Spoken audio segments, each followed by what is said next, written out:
नमस्कार.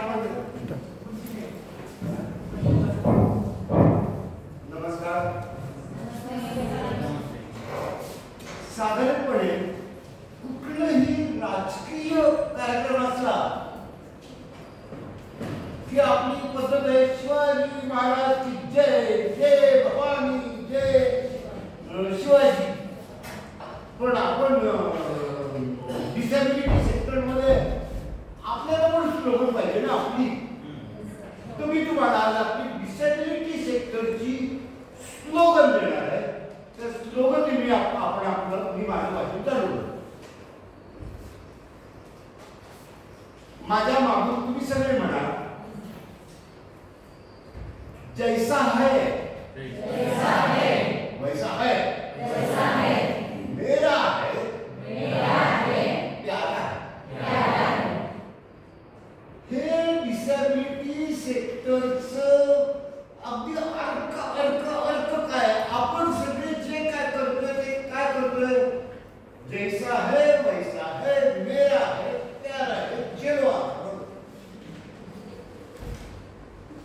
कारण मतिमंदत्व हा आजार नाही, त्याला इंजेक्शन नाही, औषध नाही. लोक काही पण करत बसतात.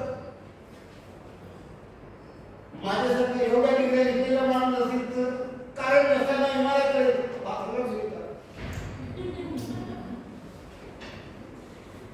कन्व्हेन्शन नसताना मी मेंदूचा आधार करा म्हणजे आई बाप काय जीवाचा तुकडा आहे, किती पण खर्च करा, कोरा चेक आहे, ईजी करायला घ्या, अजून 5,000 ऍड झाले.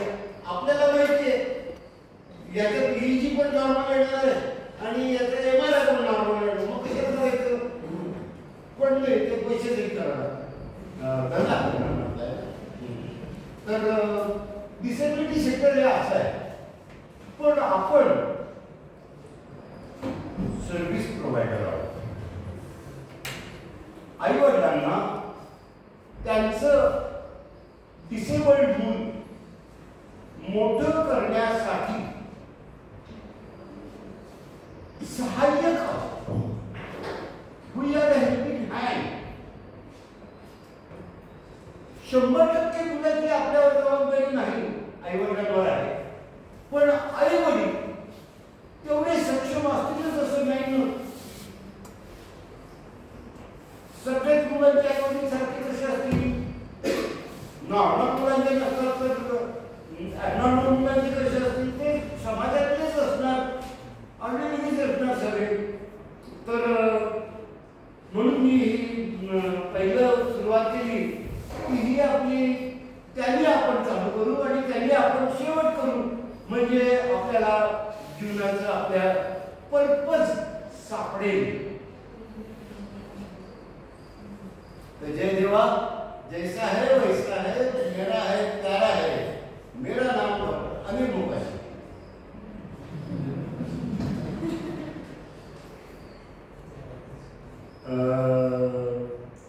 आता मी डॉक्टर पण आहे आणि पीएचडी पण आहे. आता पीएचडीच्या डिग्रीवर विद्या वाचस्पती नाव दिलेलं असतं.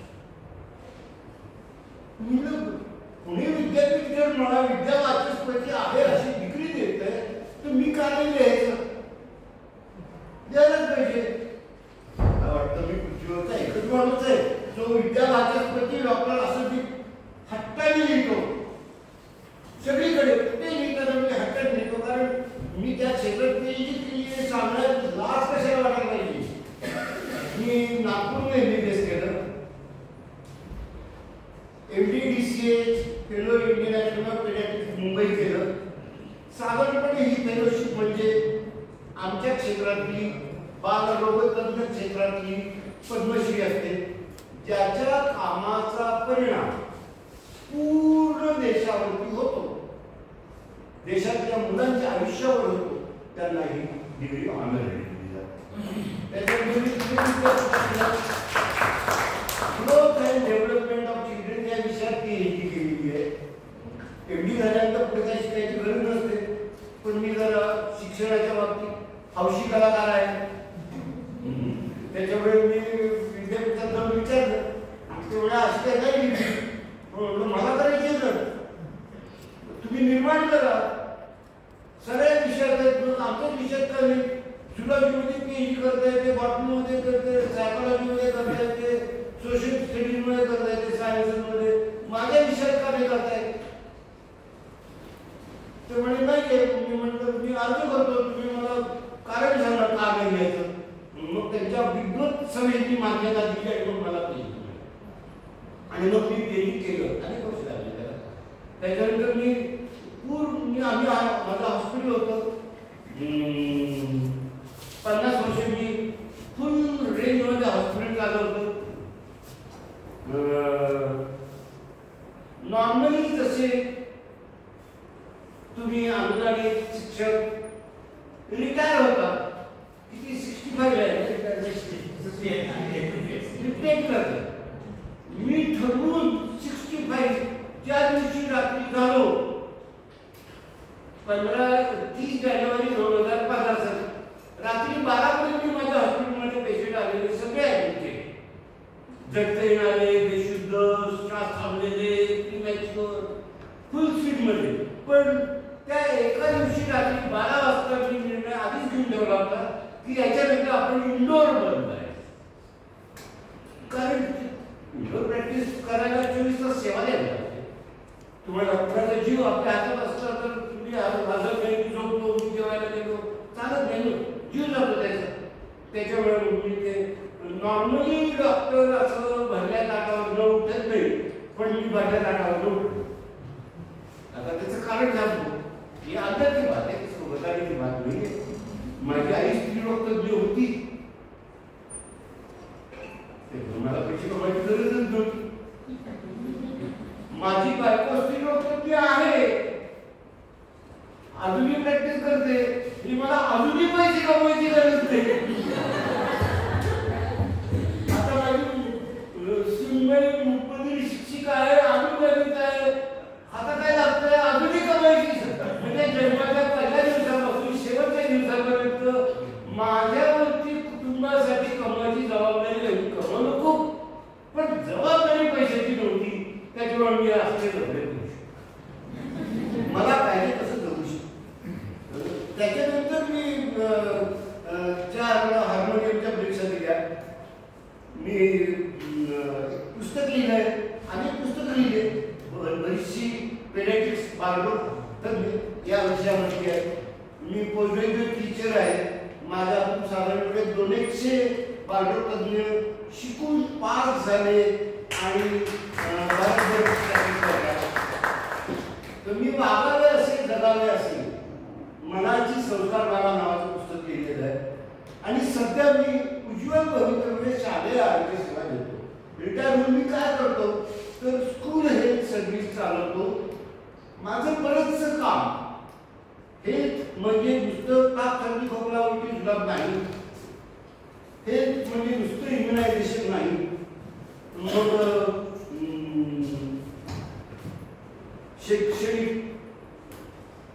भावनिक, मानसिक, सामाजिक कौशल्ये सुद्धा आमच्या डेव्हलपमेंटल पेडियाट्रिक्स या क्षेत्रात मोडतात. मी त्या क्षेत्रात काम करतो. पूर्ण वेळ शाळा परिसरात मोफत. त्याच्यामुळे पेशंट आले नाही, मुलं आहेत आपल्याकडे, तर त्याच्यामुळे त्यांच्यावर काम.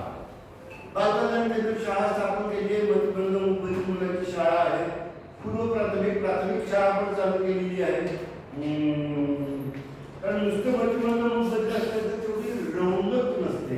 पण नॉर्मल मुलं असली की जरा चिवचिवा मजा असते ना, तर ती मजा असावी म्हणून चालू केली आहे. ऍक्च्युली खरं तर त्या क्षेत्रात फार पुढे जायचं नाही असं आम्ही ठरवलं. 4थीच्या पुढे आम्ही आमची शाळा जाऊन दिली आहे. कुठल्या ही झाली माझी ओळख.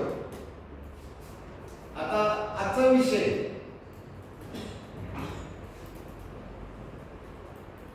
मी आधी पहिला तुम्हाला वेडा बैरा तानाजीची गोष्ट सांगणार आहे.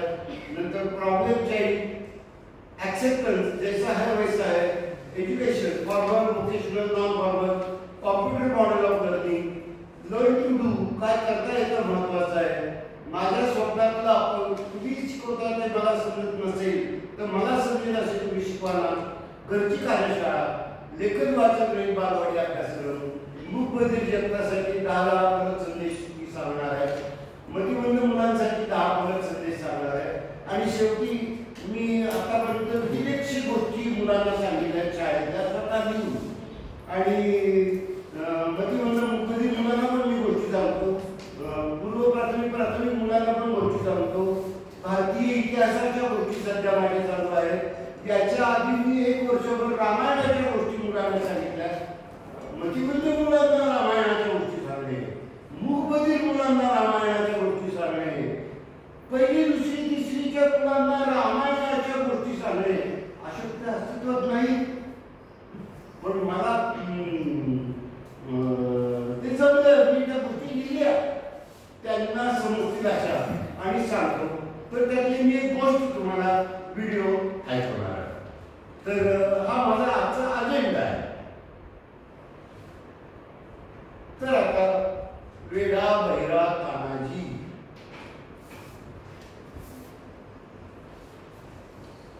वेडा बहिरा तानाजी आणि शहाणी बहिरी सुनीता. तानाजी आणि सुनीता दोघेही 12 वर्षाचे ग्रामीण शेतकरी कुटुंबातले आमच्या मूकबधिर शाळेचे विद्यार्थी. पण दोघांत साम्य ते एवढंच, तानाजी होता सगळ्यांचा आवडता आणि सुनीता होती सगळ्यांची आवडती. दोघेही मूकबधिर. एक दिवस शाळेत खेळताना झाली भांडणं, जोंबाजोंबी. तानाजीने सुनीताचा हात खचून पेटाळला, रडारडी. सुनीता हात थांबे ना. बाईंनी तानाजीला 2 धपाटे घातले आणि दोघांच्या आई वडिलांना शाळेत बोलवून घेतलं. त्यांची भांडणं. असा टिपिकल शो झाला. तानाजीच्या वडिलांचा संयम सुटला. प्रकरण माझ्यापर्यंत आलं. डॉक्टर म्हणून आणि संस्थेचा अध्यक्ष म्हणून मी लक्ष घातलं. तानाजीच्या वडिलांचं म्हणणं होतं, बाईंनी मुलांकडे लक्ष द्यायला हवं. मुलांच्या भांडणात मध्ये पडून तानाजीला न्याय द्यायला पाहिजे. तानाजीला सगळे साडीला टाकतात, पिडीस करतात. सुनीता सगळ्यांची लाडकी आहे.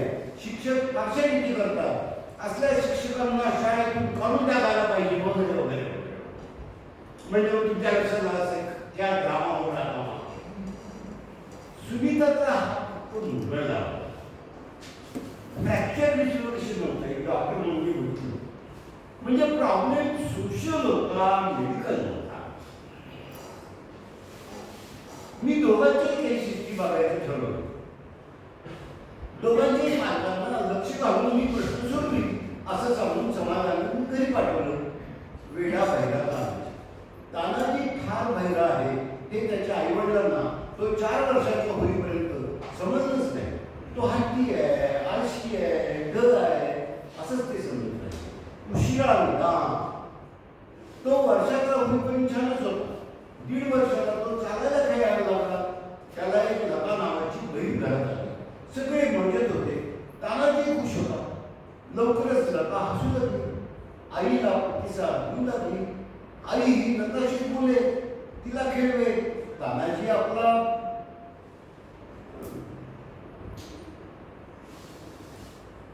आपला एकटाच कोपऱ्यात बसून राहील. दुर्लक्ष, निग्लेक्ट व्हायला लागलं त्याच्याकडे. आपला आपण खेळ, एकटेपणा, लोनलीनेस.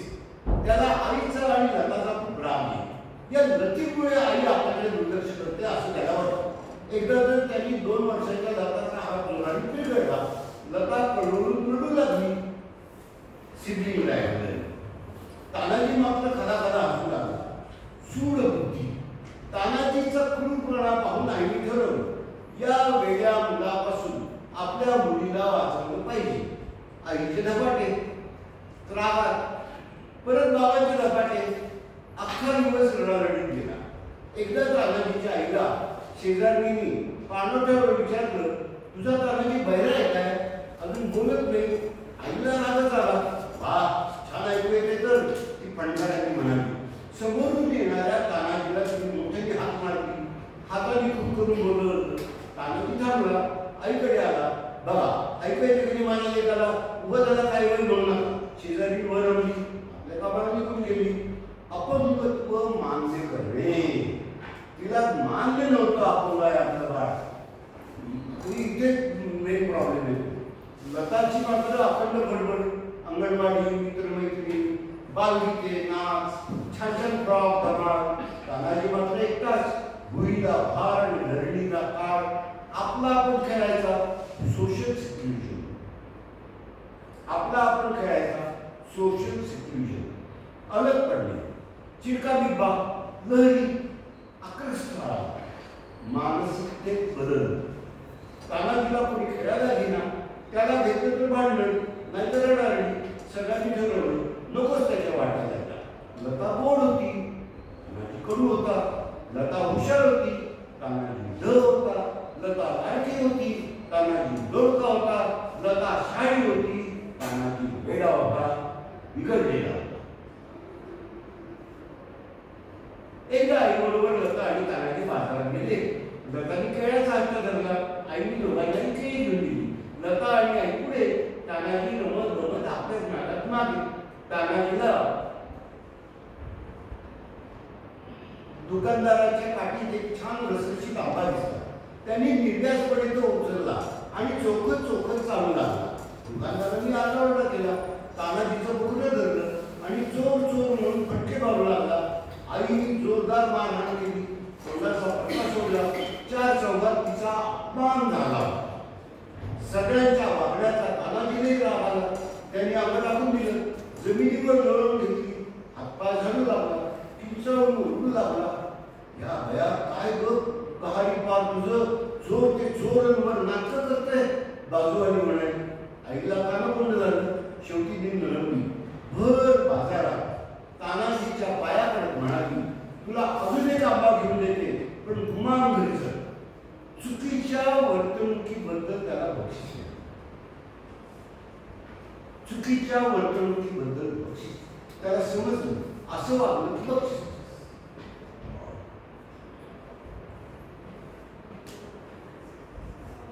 धुसफुसतच सगळे घरी आले.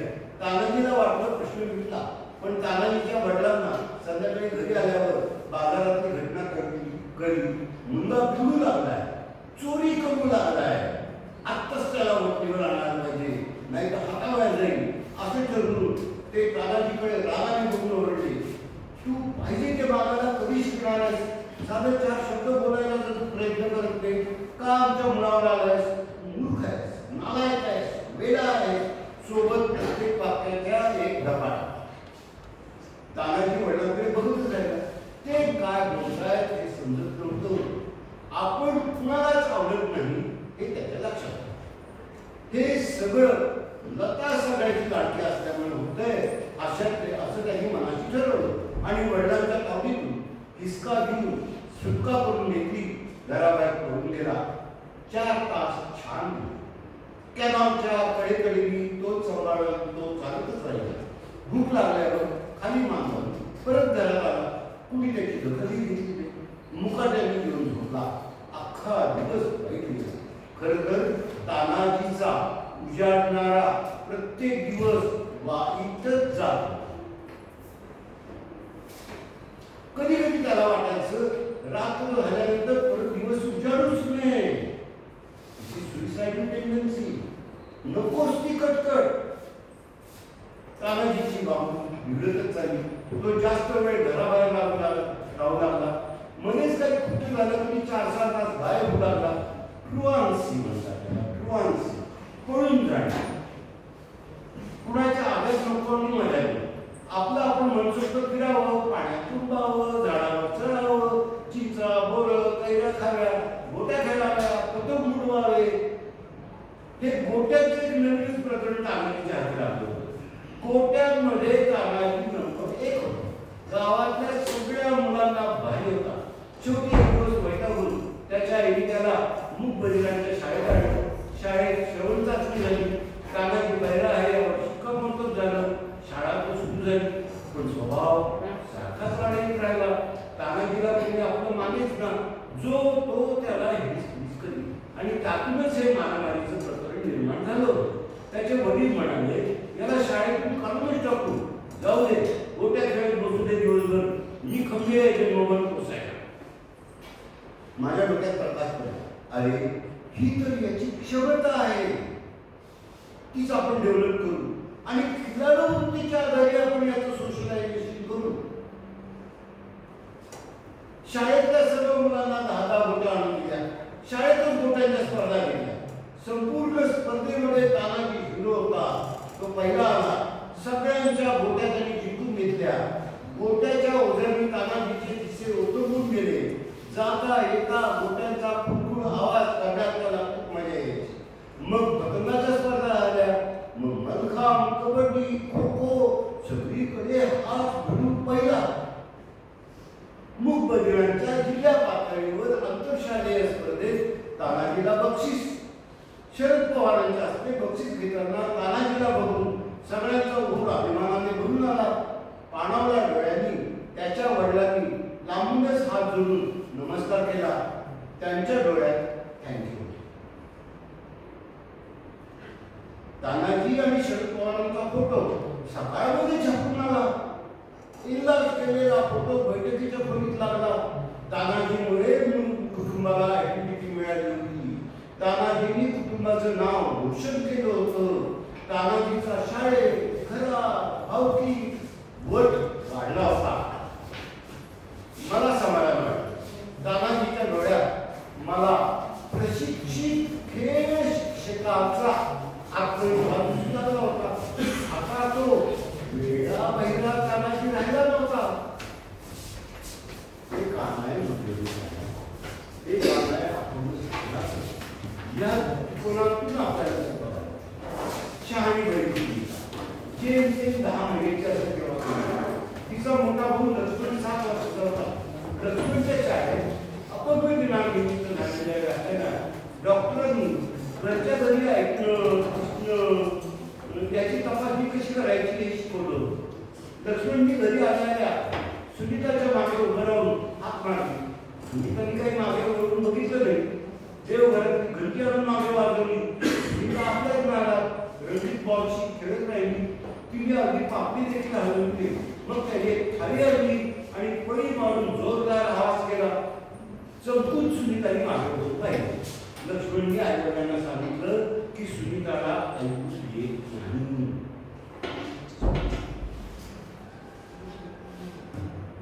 हिअरिंग टेस्ट करायला ऑडिओमेट्री आवश्यकच असते असं नाही. विस्परी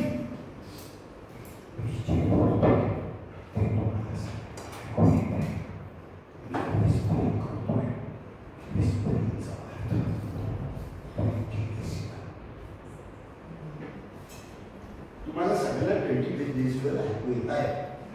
हे आता मी डेमॉन्स्ट्रेट केलंय. आता मी हे नॉर्मली करतो. 40 डेसिबलचा आवाज आहे. नॉर्मली माझा जरा भोंगा मोठा केलाय देवाला. कारण माझ्यासमोर 1 किंवा 2 आया असल्या तरी मी 1000 आयांसमोर भाषण जन्मभर भाषणच करतो. त्याच्यामुळे माझा आवाज तसा लागला. आणि मी नाटक आलाय त्याच्यामुळे आमच्या काळात असे माईक काही नव्हते. स्टेजवरती बोललेलं शेवटच्या लाईनला ऐकू जायला पाहिजे. मग समोर एक माणूस बसला तरी तेवढाच मोठे बोलायचं. तर ते तो जो माझा आवाज साधारणपणे 60 ते 80च्या डेसिबलचा आहे. रस्त्याच्या वाहतुकीचा 120 डेसिबलचा असतो. फटाक्यांचा 300 डेसिबलचा असतो. आणि डीजेचा 400 ते 700 डेसिबलचा असतो. ऑडिओमेट्री हे मेजर डायग्नोस्टिक म्हणजे दॅट इज ऑब्जेक्टिव्ह टेस्ट. आणि मी जे सांगितली ती सब्जेक्टिव्ह आहे. विस्परिंग ऐकू आलं 20 डेसिबल आहे, चलो पुढे. याला काय ऑडिओमेट्रीची गरजच नाही. 20 नाही ऐकूय, 40 नाही ऐकूय, याला गरज आहे बाबा. मग ऍक्च्युअली ॲक्युरेट ऑडिओमेट्री करायला पाहिजे. असेसमेंट त्यांनी लक्ष्मणजी वडिलांना सांगितलं की सुनीताला ऐकू येत नाही. म्हणजे ही आहे डायग्नोज डेफनेस 7 वर्षाच्या मुलांना. गावातल्या अपंग पुनर्वसन केंद्रात 6 तारखेला झाली. सुनीता बहिरी असल्याचं निश्चित झालं. केंद्रात सुनीताला मदत कशी करावी रोजच्या वापरातील शब्द हाताच्या फुलांनी कसे सांगायचे याची चित्र त्यांनी दिली. आता घरातले लोक हाताच्या फुलांनी तिच्याशी बोलू लागले. पहिल्यांदा सुनीताला काही समजेना, पण बघून तिला खुणांचा अर्थ समजायला लागला. आजूबाजूचे लोक, नातेवाईक, मित्रमैत्रिणी ही सांकेतिक भाषा वापरू लागले. सुनीतेच्या वडिलांनी विचारलं डॉक्टरांना, अशा खुणा करत राहिलं तर ती कधीच बोलणार नाही. डॉक्टरांनी सांगितलं नाही, खुणा करताना तुम्ही शब्द बोलला तर हळूहळू तिला ओठांच्या हालचालीवरून शब्द कळायला लागतील आणि ती बोलायला.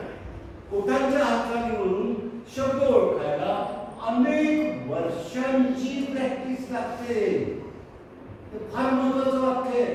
अनेक वर्षांची प्रॅक्टिस लागते लिप रिडिंगला. म्हणून आधी खुणांची भाषा शिकवावी. 5व्या वर्षापर्यंत सुनीता 7-8 शब्द उष्ट वाचनाने आणि 1000 शब्द आणि साधी वाक्य सांकेतिक भाषेने ओळखू लागली. सुनीता आनंदी होती. सारखी वागत असे ते असं सप्तरंगी फुलपाखरू तानाजीशी झालेल्या भांडणामुळे माझ्यासमोर रडवेलं मुसमुसत होतं. मी तिची बुद्धिमत्ता चाचणी करून घेतली. IQ 120. सामाजिक कौशल्य वयाच्या पुढे. बापरे, हे तर आपल्या हातात आलेलं माणिक आहे. इतक्या दर्जेदार मेंदूला ऐकण्याचं किंमत नसेल तर काय बिघडलं?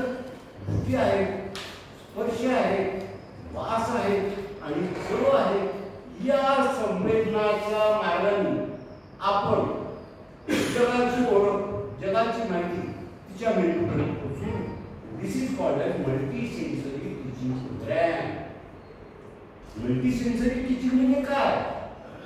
एक सेन्स कमी आहे पण बाकीचे 5 आहेत ना, ते वापरा आणि शिकवा. शिकवायचं काय आहे? जगाची ओळख.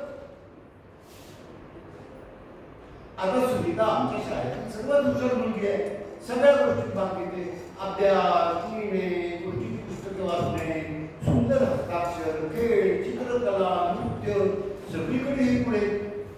ती डॉक्टर किंवा नर्स निश्चित होऊ शकेल अशी आहे आमची शाळेची गोड, सुंदर, पण बहीण सुनीता.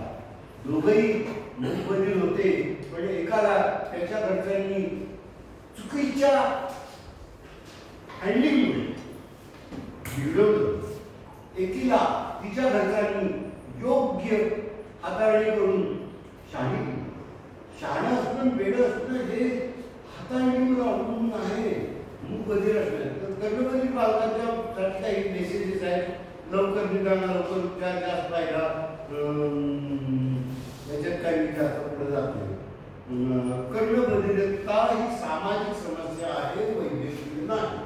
हे शेवटचं वाक्य आईवडिलांना सांगावं. आता नेक्स्ट मी विषय घेणार आहे the problem. A child who is difficult to raise or educate is a problem. त्याची व्याख्या फार समजणं महत्वाचं आहे. एखादं मुलं आपल्याकडे डिसेबल्ड काही कारणाने असेल तर इट इज अ प्रॉब्लेम. तर ते त्याला आपण लेबल करणे पेक्षा it is difficult to raise and educate. Many children do not develop or learn like others. They are different. They are special. They have special needs. Special does not necessarily mean abnormal. There are many special children around. Special means he needs special care. His needs are special. Special is not equal to abnormal.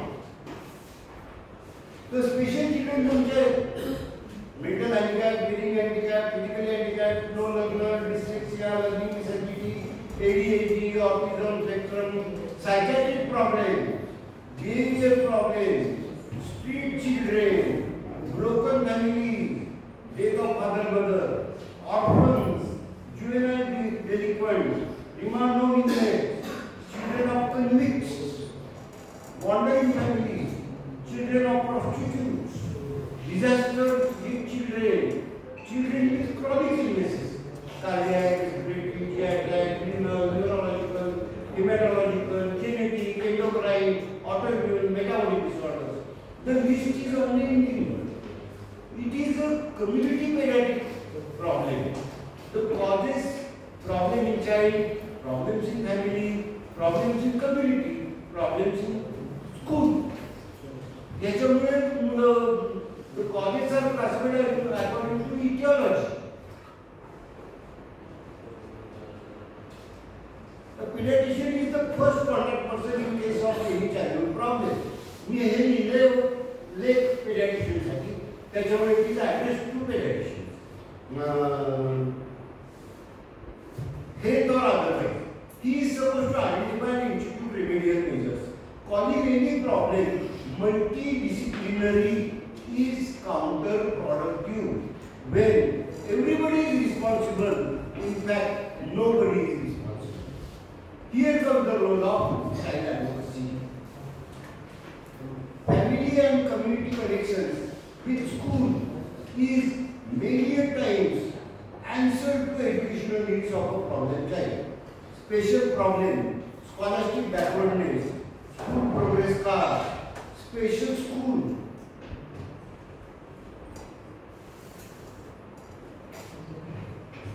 Our school has 4 hours academic and 2 hours developmental syllabus. Our developmental syllabus promotes action. This is our today's topic. Co-curricular educational strategies. So our developmental syllabus promotes action, study habit study, reading, writing, memorizing, understanding, abstracting, notes taking. या study habits आहेत आणि त्याचे training देता येतं.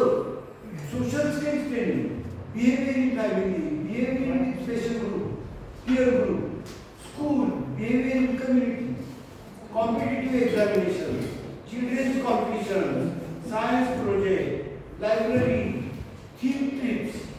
For example, सांगतो, मी conference मध्ये lecture देणाऱ्या जातीचा माणूस आहे. राष्ट्रीय आंतरराष्ट्रीय कॉन्फरन्सेस मध्ये मला बोलवलं जातं. विमानाचं तिकीट 5 स्टार वगैरे वगैरे सगळं क्लिक कर. मला कलकत्त्याला बोलवलं. जाताना मी फॅमिली गेलो. कलकत्त्याला व्हिजिट केल्यानंतर मदर टेरेसांनी माझ्या मुलाच्या डोक्याला हात लावला. मदर टेरेसांनी माझ्या 7-8 वर्षाच्या मुलाच्या डोक्याला हात लावला त्या काळात. त्याला होत्या काही ना काहीतरी फरक पडला की त्याच्या डोक्यात. त्याला ती फोटो त्याला तो आठवेल. तो कुणाला येऊन सांगेल मी मदर टेरेसांनी त्याला कोयना धरणावरती धडा होता. तो धडा आम्ही कोयना धरणावर जाऊन वाचून दाखवला. देहूचं नामदेव महाराजांवरती त्यांचं काही गोष्ट होती. देहूला जाऊन तिथे बसून तो वाचला. ज्ञानेश्वरांवरती काही होतं. आळंदीला गेलो. ज्ञानेश्वरांच्या देवळात बसून तो धडा मी त्याला वाचून दाखवला. आणि ज्ञानेश्वर काय आहे मी 10 वर्षाच्या मुलाला शिकवलं.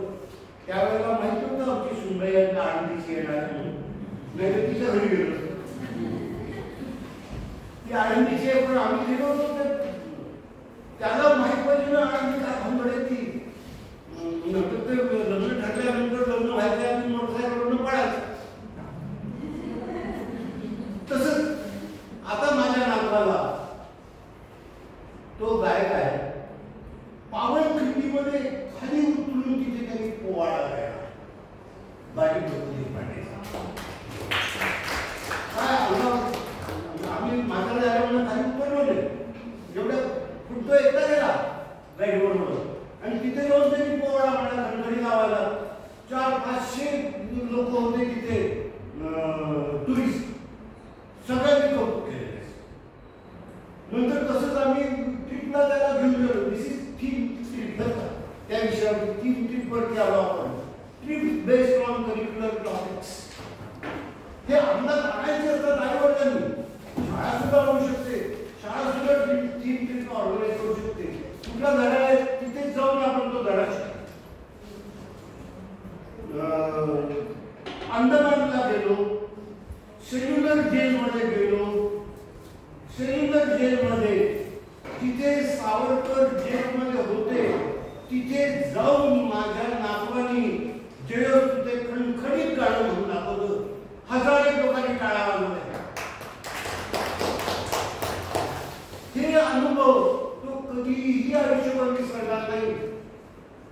ही knows he has special capacity आणि ही ओळख करून देणं हे आपलं काम आहे. थीम ट्रिप या एका विषयावरती मी अख्खं लेक्चर देऊ शकतो. तर आपण पुढे जाऊ. Performing arts, art and craft, hobby. आपण इथंच थांबतो. फुलं बनवा, मेणबत्त्या बनवा, सेलिब्रेटिंग डेसिग्नेटेड डेज. पण त्या दिवशी त्या विषयाची ओळख करून द्यायची. Religious festival, typing, internet, reading directory, dictionary, atlas, sports and games. हे सगळे मार्ग आहेत मुलांना, समस्याग्रस्त मुलांना मार्ग काढायचे. पुढचा मार्ग आहे घरची कार्यशाळा. सर्व वयाच्या मुलांना घरात काय करावे हा प्रश्नच असतो. नॉर्मल आहे माणसाला. लेखन वाचनातून शिक्षण शाळेत आपोआप होतच. काही मुलांना विविध कारणाने ते शक्य नसतं. बघून शिका, करून शिका हाही प्रशिक्षणाचा एक मार्ग असतो. यासाठी घरची कार्यशाळा हवी. घरच्या कार्यशाळेत वयोगटाप्रमाणे कामं सांगता येतात. शाळेत देखील जरूर तेवढे शिक्षकांनी करून द्यावे. इव्हन डिसेबल्ड स्कूलनी शाळेमध्ये घरची कार्यशाळा चालवावी असं माझं सजेशन आहे. आईने ठराविक वेळी वेळापत्रकाप्रमाणे कामं करून घ्यावी. जे येते त्यावर टीक करावी, जे येत नाही ते करून द्यावी.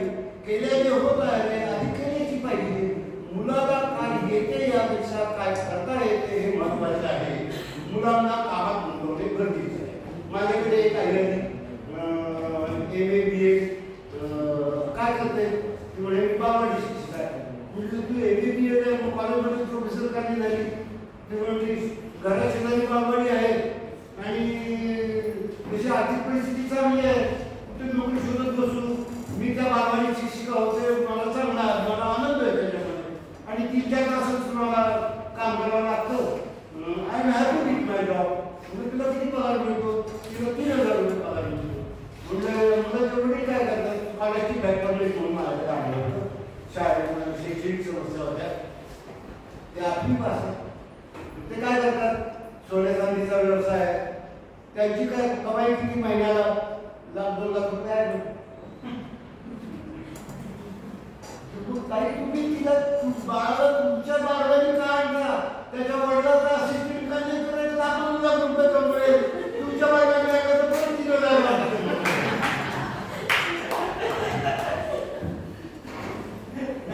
तिथे डोळे उघडले हा म्हटलं मला टाकतो.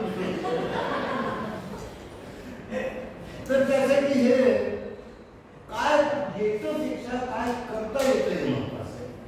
आणि हे करायला मुलांना शिकवावं लागतं. म्हणजे मेनी टाइम्स मला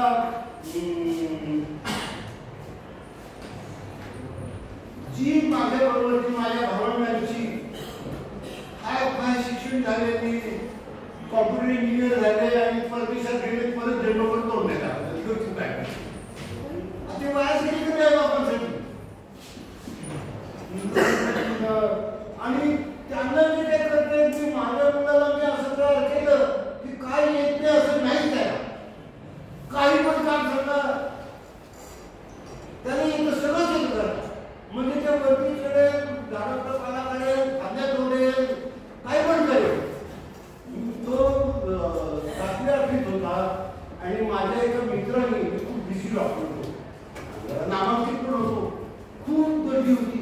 त्या गर्दीतील माझ्या बालमित्राने सांगितलं माझ्या कानात, डॉक्टर तुला देवानी सोन्यासारखा मुलगा दिलाय, त्याला डॉक्टर करून त्याच्या आयुष्याचा पत्ता करू नको. असं माझ्या कानात सांगून तो माझा मित्र निघून गेला.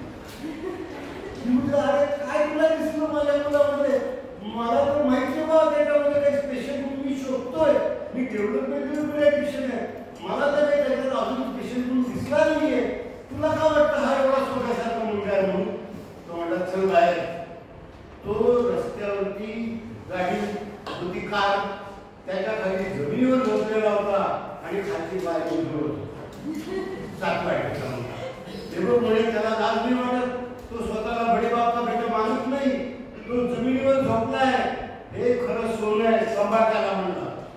असं माझा मित्र, तो जवळचा मित्र होता, भाग मित्र होता, त्यांनी माझे डोळे उघडले. अरे खरंच की याला अकॅडमिक एक्सपेन्सच्या मागे आपण कशाला लावायचं आपल्या आयुष्यात? आता कसं आम्ही मुलं नातवलं आमच्या बरोबर आहे, नवरा बायको आम्ही एन्जॉयिंग लाईफ. ते जर कॉम्प्युटर इंजिनियर झाला असता तर गेला असता अमेरिकेचं आयुष्यात आम्ही प्रभात. तर बालवाडी वयोगटातल्या मुलांना प्रत्येक वयोगटातली 5-5 सांगतो म्हणजे संपे.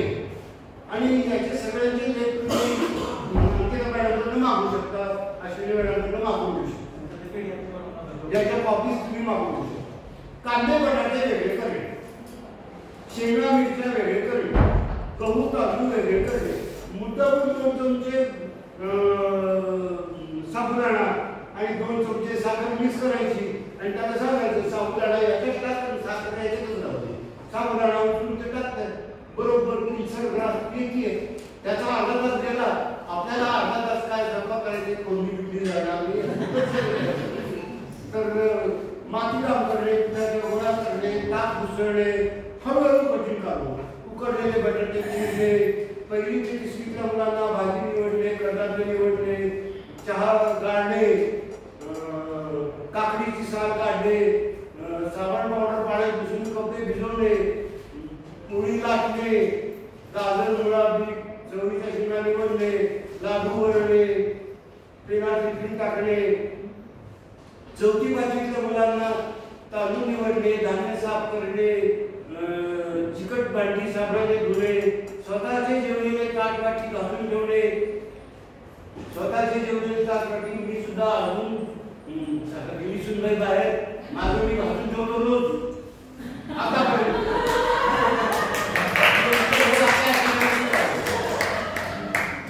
पण म्हणजे आमची सवयच नाही, फॅमिली लावून घेतली. ज्यांनी त्यांनी आपापली ताटवाटी जेवल्यानंतर घासून तिथे ठेवायची. आता मी जरा चिडचिड त्यांच्या माणसाचं मी व्यवस्थित घालतो. माझा मुलगा जरा उडाटप असल्यामुळे तो असं पण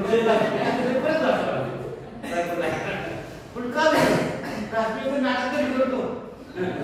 तर ते ट्रेनिंग द्यावं लागतं. आमच्या आईबाबांनी ट्रेनिंग दिलं ते द्यायला पाहिजे, आपण पण द्यायचं.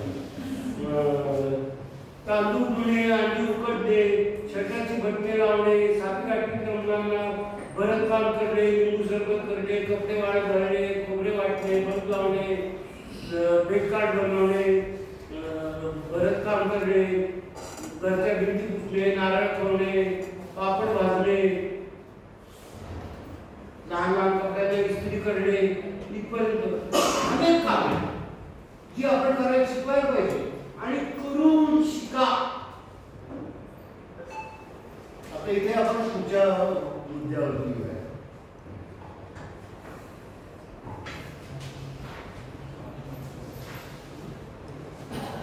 लेखन वाचन रहित बालवाडी अभ्यास.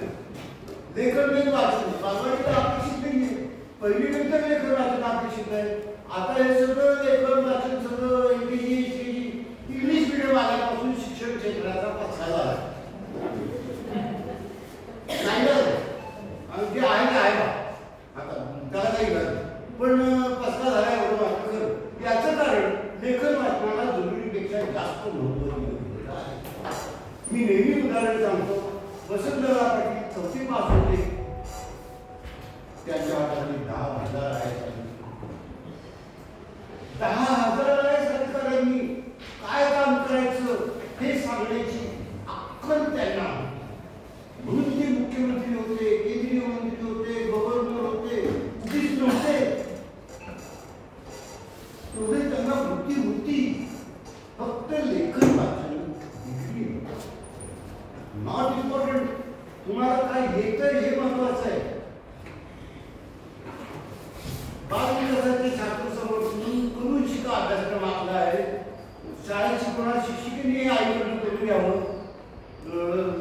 10 इंच लांबुडी, 15 इंचावर उडी मारणे, चौड्यांवर चालणे, एका पायावर 10 सेकंद उभे राहणे, बाजूला मागे उडी मारणे, 20 सेकंद उभे राहणे, 1 मीटर अंतरावरती चेंडू हाताने खेळणे, एका पायावर 1 मीटर अंतरापर्यंत लंगडी घालणे, जागच्या जागी 4 वेळा उड्या मारणे, नारळाच्या झाडाचा धोका तयार करून त्याच्यात उड्या मारा करायचा, चेंडूला सलग 4 वेळा टप्पे देणे. आता मी एकदम फार जातो म्हणजे संपेल अक्षरे गिरवणे, चित्र काढून कागदावर शिकवणे, 10 मिनिट 60 सेकंदात ओढणे, वेगवेगळ्या गोष्टीची गट तयार करून सारख्या वस्तू सांगणे वगैरे वगैरे. आता तुम्ही 10 छापील शब्द वाचले, तुम्ही सगळे शिक्षक आहात, तुम्हाला वेळ सांगायची गरज नाही. फक्त याच्यामध्ये डेव्हलपमेंटल आस्पेक्ट आम्ही ठेवला आहे, एवढं फक्त लक्षात घ्यायचं. त्याप्रमाणे जास्तीत जास्त क्षमता त्यांच्या विकसित करत जायच्या, हे आपलं काम आहे. पुरुष स्त्री ओळखणे, मध्य ओळखणे. मुलाला विचार आधी तू कुठे लावतो म्हणजे त्याला सेंटर समजतो वगैरे. 5 तुकड्यांचं चित्र जुळवणे, हे सगळे विनायक त्याच्यापेक्षा जास्त एक्सपर्ट आहात. कर्णबधिर जगतात. आम्ही मी डेव्हलपमेंटल पेडियाट्रिशियन आहे. आमच्या शाळेला developmental paediatrician attach free 24 hours आहे. त्याचा फायदा शाळेला व्हायला पाहिजे. आमच्या इथे शाळेचा फरक त्याच्यावरती रोज एक मेसेज दिला जातो. तो मेसेज सर्व व्हॉट्सअप ग्रुप, फेसबुक ग्रुपला जातो. तो मेसेज पालकांच्या ग्रुपला जातो. मी 100 मेसेजेस आहेत, 300 मेसेजेस आहेत, रोज नवीन मेसेज. आरोग्य संदेश, मतिमंदांसाठी वेगळे मूकबधीर संदेश. तर मी 5-5 एक्झाम्पल म्हणून दाखवतो. मूकबधीर शाळा ही कर्णबधीर जगताला सहाय्य करणारी जागा आहे. नीट ऐकून येणाऱ्या मुलांना, त्यांच्या कुटुंबाला आणि समाजाला हे महत्वाचं आहे. कुटुंबाला सुद्धा मदत करायची आपली धोरण पाहिजे. कर्णबधीर समाजात मिसळल्याने कर्णबधिरांचा फायदा होतो, समाज कर्णबधिरात मिसळल्याने समाजाचा फायदा. एकटेपणा ही कर्णबधिरांची समस्या आहे. का ही समस्या नाहीये? Loneliness is a problem. कर्णबधिरपणा ही सामाजिक समस्या आहे, वैद्यकीय नाही. आता मी जरा अजून पाहतो. शब्द आणि भाषेशिवाय विचार नाही, विचारांशिवाय मनाचा विकास नाही. म्हणून त्यांची मेंटल डेव्हलपमेंट चांगली होत नाही, कारण त्यांना शब्द नाही. शब्द नाही म्हणून भाषा नाही, भाषा नाही म्हणून विचार नाही, विचार नाही म्हणून ते चित्रमय जवळ आहे त्यांचं, विचार नाही त्यांच्या डोक्यात. हे आपल्याला समजायला पाहिजे. कर्णबधिरत्वाचे निदान झाल्यापासून विशिष्ट आहे संपर्कात राहायला पाहिजे. मूकबधीर मुलांना शब्दाची फोड करून उच्चारायला शिकवा. रवी शिकवताना आधी र शिकवा, मग बी शिकवा. सांकेतिक व बोलीभाषा शिकण्याआधी सर्वच मुले संपर्क कला शिकतात. संपूर्ण कर्णबधिरांच्या संपर्कातल्या सर्वांना सांकेतिक भाषा शिकवा. कर्णबधिरांना आधी सांकेतिक भाषा शिकवा, मग बोली भाषा शिकवा.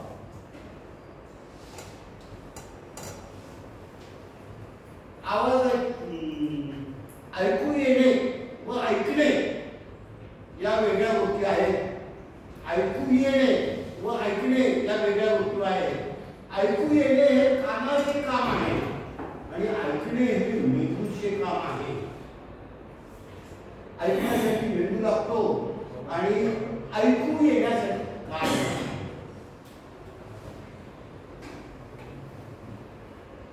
ऐकू येणारे लोक देखील गरज आणि इच्छा असेल तर सांकेतिक भाषा शिकू शकतात. कर्णबधिरांना लेखी व चित्रांची भाषा लवकर समजते. फक्त चांगले शिकणारे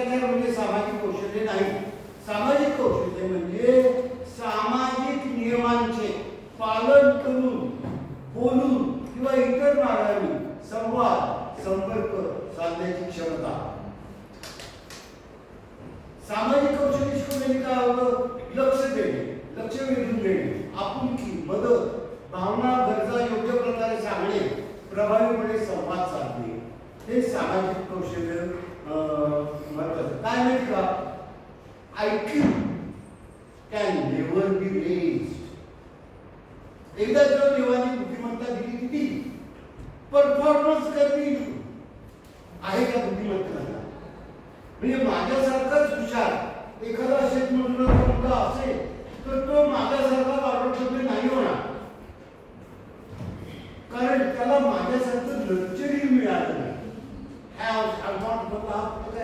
यासाठी आरक्षण पाहिजे, समान संधी कशासाठी पाहिजे? याच्यासाठी पाहिजे. मला ज्या फॅसिलिटीज जन्मता देवाने दिल्या निसर्गाने, त्या सगळ्या मला मिळत नाही. ते कसे होते? तसे माझ्यासारखं वागवत असेल, जरी झाले तर पैशाच्या मागे लागतील, माझ्यासाठी लफडे करत असणार, पैसे कमायच्या मागे लागतील. मूकबधिरांनी शाळेत जाणं आवश्यक आहे. विशेषतः कर्णवती मुलींना शिक्षणाची जास्त गरज आहे. मूकबधीर शाळा मुलांना व्यवसाय करून सेवा देऊन कमवायला शिकवतात. हे आपलं मेन हे पाहिजे, व्यवसाय आणि कमवायला शिकवणे. आता शेवट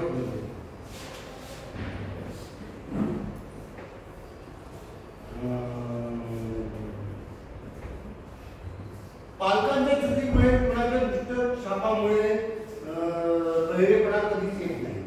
हे मतिमंदांचे असे संदेश आणि मतिमंदांचे संदेश त्या रोजची दिनचर्या तयार करा, पाळायला लावा, चित्रमय दिनचर्या करा, शिक्षणासाठी ॲप तंत्रज्ञान वापरा, स्क्रीन टाईमवर नियंत्रण ठेवा, छंद विशेष आवडी काहीतरी करायला शिकवा.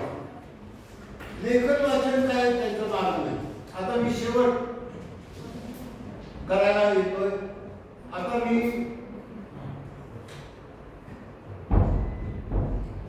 रोज शाळेमध्ये बोलतो. आतापर्यंत 300 गोष्टी माझ्या युट्यूबवर आहे. Doctor Anil Mukashi YouTube channel बघा, त्याच्यावरती या गोष्टी आहेत. त्यातली एक गोष्ट मी आता तुम्हाला आहे.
काही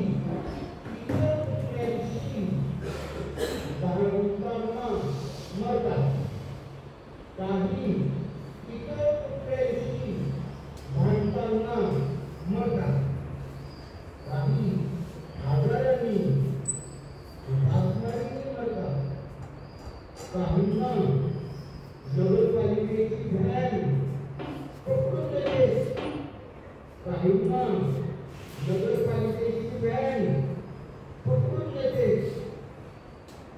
दुसरा कुत्रा होता काळी, दुसरा कुत्रा होता काळी. त्याला आपोआप खायला मिळायचं, त्याचे लाड व्हायचे, गोड कौतुक व्हायचं, खायचं प्यायचं झोपायचं. जाड होत गेला, काय काम म्हणतेच नाही. तिसरा कुत्रा होता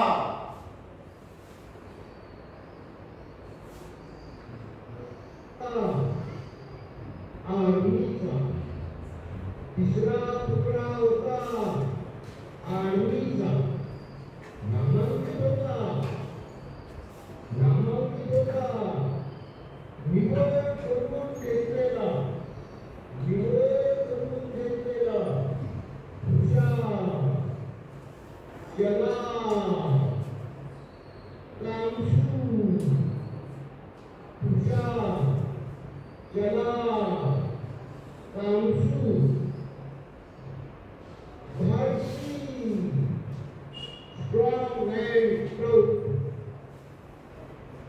अतिरेकी शोधले, त्याला राष्ट्रपतींच्या हस्ते शौर्य पुरस्कार मिळाला, त्याला राष्ट्रपतींच्या हस्ते शौर्य पुरस्कार मिळाला. तिघेही कुत्रे वेगवेगळ्या परिस्थितीमध्ये, परिस्थिती काय देवानी दिलेली आहे, पण मी मुलांना शेवटी विचारतो, तुम्हाला कशा टाईपचं जीवन आवडेल?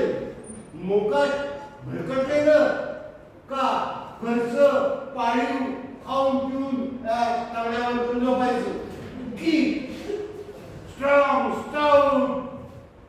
मग तुम्हाला जसं पाहिजे तसं कुत्र्याला ते ठरवता येत नाही आपलं आयुष्य आपण कसं जगायचं. तुम्हाला मुलांना तुम्हाला ठरवता